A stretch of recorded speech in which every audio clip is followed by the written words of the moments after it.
My wife gave birth to a black baby that clearly isn't mine, and I'm divorcing her, but I'm worried about the relationship between my two kids and their new half-sister. We're both white, so she was forced to admit that the child was a result of a one-night stand last year. I've started divorce proceedings, although we're still living together for now. Between our two boys, ages 2 and 4, I've had paternity tests for them, and they came back positive. Her infant daughter, and her having lost her job due to COVID, living together as amicably as possible until the divorce is settled is an unfortunate necessity. Naturally, I have no ill will towards the baby, and I've been disgusted by some of the comments I've heard from family members, friends, coworkers, and others, all who seem to be fixated on the racial angle of this. As if the most salient part of this isn't that my wife cheated, but that she cheated with a black man and that the baby is black. What really worries me is that my two sons might pick up on these narratives. They're too young to really understand what's happening now, but I'm worried that as they grow to understand the situation, that they might resent their half-sister for breaking up their parents' marriage. And worse, that their resentment might express itself in a racist fashion under the influence of the aforementioned racist narratives.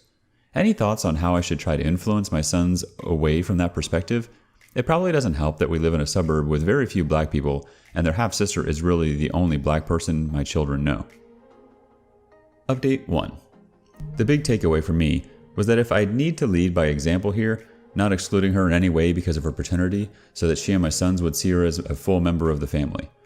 Also, that I need to be more active in confronting the bigoted and ignorant nonsense I've been hearing, and teach my sons to do the same to protect their sister. I've spoken to some of those responsible since and made clear my feelings on this, and that she is to be treated as a member of the family.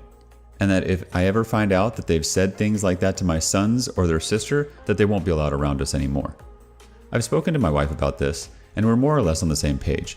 She's been begging me to forgive her and not go through the divorce, but that's not going to happen.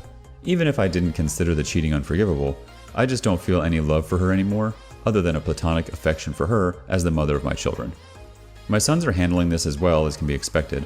The 4-year-old doesn't fully understand, but is upset by the change in the household. Thankfully, he's easily distracted. The 2-year-old is thankfully too young to comprehend what's going on, but has definitely picked up on how withdrawn his mother has become. They're both fascinated with their new little sister, so there's that silver lining.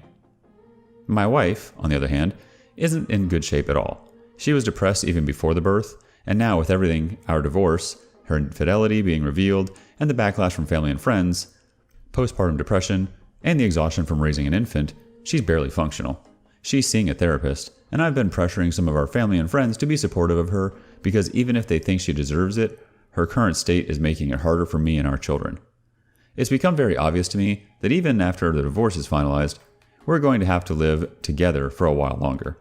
She's in no shape to be taking care of 3 kids without someone else around to support her, and I'm not willing to deprive her of her sons by seeking sole custody. It's also too difficult financially, since she's lost her job because of COVID. As for the baby girl, she's healthy and fairly easy by baby standards. Since I've been helping care for her, I've bonded with her, and I've discussed the possibility of adopting her with my wife. She can't contact the father, as the only thing she knows about him is his first name. And given our co-parenting situation, it feels like adopting her as my daughter would be the best outcome for all involved. However, there's been a wrench thrown in that plan. It was brought to my attention that there may be a way of finding the baby's father, namely by having her DNA tested by Ancestry DNA. If the father or one of his relatives has also taken the test, we may be able to find them through their DNA match database. If I'm being completely honest, I'm not happy about this. I've already started to think of the baby girl as my daughter, and having him in our lives would massively complicate the family dynamic. Plus, we live in Seattle, and she met him in Philadelphia, so God knows how they'd even make it work if he wanted to be the kid's father. However, I recognize that this is a selfish reaction. If we have a chance of finding her biological father, we owe it to her to do so, if only so that she has access to her paternal medical history and so that she can have a relationship with him if and when she chooses to do so. I've read a few accounts by children raised by non-biological parents, and a common thread is their desire to meet their lost biological parent. So that's that. We've ordered an Ancestry DNA kit for her, and I guess we'll decide our next steps once we get the results back in a couple of months. I'm glad to see the pieces are falling into place for you, OP, and ending up as well as they can in these horrible situations. Stay strong and live your best life, and be the best version of yourself you can be. Our next story is about my, male 24, long-term girlfriend, female 22, cheated on me, got pregnant, but everyone around me keeps pressuring me to stay with her. So we grew up together in a small town, known each other for our whole life, and eventually fell in love when she was 17 and moved to the city together 2 years ago. I work as a carpenter, and she's still at university. 2 weeks ago, she suddenly dropped the news that she's 3 weeks pregnant. I know for sure it cannot be mine because I always use protection and never have sex under alcohol or drug influence. I don't drink or smoke. So I pressured her, and she confessed that she slept with an exchange student during a school vacation trip. She said he's been hitting on her for weeks, but the sex was unplanned. That's why he didn't have a condom prepared and she didn't have pills ready. And it's only a one-time thing, and she has no feeling for the guy anymore. I was totally shocked, but after a day, I decided that I can't stay in this relationship anymore. First, I am not ready to raise a child that is not my own. Second, I don't know if I'm able to forgive her for betraying me, at least not at the moment. So I break it off, ask my boss if I can stay at the worker rooms, for temporary workers, at the warehouse, and let my girlfriend stay at our place till she finds a house. I pay full rent because only I work. So eventually, our families and our mutual friends got the news, and now they are all pressuring me to get back with my girlfriend, except for my sister who supports me. They say it's wrong to abandon her at a time like this, especially my dad, who I had a fight with every 2 days because of this. He said he knows she's a good girl, just a young person's mistake, that I should stay with her and give the child for adoption. And my friends keep messaging me, convincing me to take her back. One of them even accuses me because I'm the reason she moved to the city, so it's my responsibility. Now I am heartbroken, lonely, and shattered. Feels like the whole world doesn't give me a single about how I feel. I just want to move to a new city and start everything from zero, but don't have the courage. Maybe some advice from you guys would ease the stress. OP, your friends are being ridiculous. Listen to me. It doesn't matter if it was a one-time thing. This girl cheated on you and then was hoping you wouldn't realize that you couldn't have got her pregnant. She was going to pretend like you were the father. She cheated and lied and was going to let you raise a child that isn't yours without you knowing. She only told you because you pushed. Kick her out of your apartment and tell her to go live with her baby daddy. You owe her nothing, and now she clearly isn't a nice person. And our final story of today's episode. My wife of 7 years cheated on me, and now everyone in my circle, friends, her parents, and my parents are suggesting me to take her back. I met my wife 10 years ago. We both were in college, dated for 3 years, and married for 7. She is a beautiful and amazing person, and everyone in my family loves her. 4 months ago, I found out my wife was having an affair with a mutual friend of ours. It was a 1.5-month affair. She was acting very shady at the time. She would ignore my messages, turn me down every time I tried to initiate sex. I thought something was wrong. I did snooping, but found nothing. Eventually, I hired a private investigator, and within 1 week, I had proof. She was having an affair with our mutual friend. I immediately confronted her. She confessed having an affair.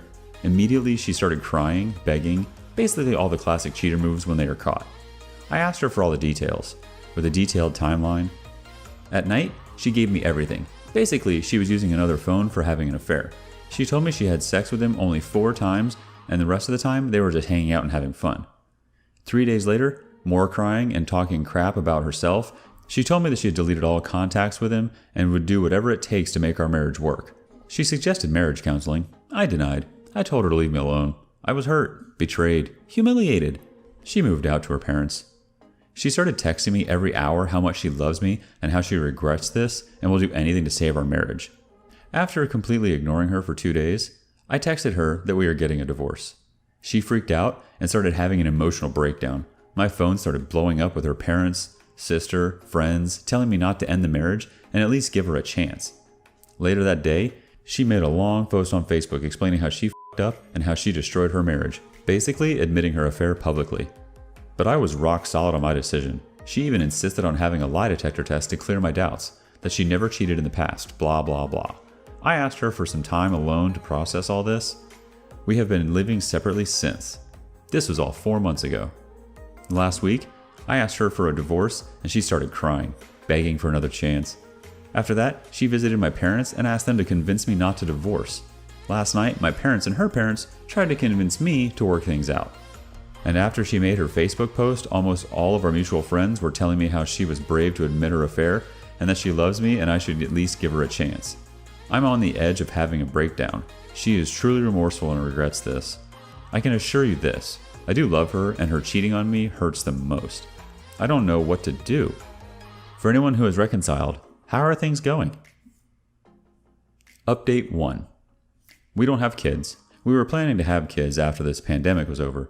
We both own a business and we work together. I haven't talked to her in almost 3 months, only business-related stuff. I decided, talked to my parents, I called them, and told them that I was going for a divorce. An hour later, she called me crying not to end it, and told me at least meet her in person. Since the divorce day, I haven't seen her or talked about the affair. Every time we talked, I ignored the talk about the affair. She told me she'll explain everything, at least hear her side of the story, and after hearing it, whatever decision I'll take, she'll respect that. Since I don't know what was going on and don't have much information about the affair, it will be like closure for me. So I've decided to meet her on Sunday. That's it, nothing dramatic. Update 2. As decided, we both met on Sunday. She was quite miserable. I haven't seen her in a while. We talked about our relationship. I asked her to take down her Facebook post, which she did. I asked her about the affair, why she cheated on me. She told me that she was dumb and selfish at the time. She didn't blame me for the affair. She told me that they were casually talking and he started talking about his affairs. She showed me text messages of them both where he was bragging about his fun life outside of marriage. She told me she was curious and one thing led to another. There were several texts where he was guiding my wife how to hide the affair. He suggested she buy another phone and always keep it in the car. I took screenshots of everything. She then asked for her forgiveness. I forgave her, but I couldn't get past this. Divorce was my default option from the beginning. She begged to try marriage counseling. She also told me that she will never date anyone else ever again. If she does, it would be me. I don't really care. We'll still work together, as this is our both dream project. As for a mutual friend, last I heard was his wife and he decided to reconcile, as kids were involved. I really feel sad for his wife. She didn't know what kind of monster he is. We are getting a divorce. I've decided not to be in a relationship ever again. She acts sorry, but ultimately you only found out about this because you hired a PI. She had no intention of confessing it to you. I'm glad you're not giving her a second chance. Go find someone that can give you respect, and don't give up on relationships.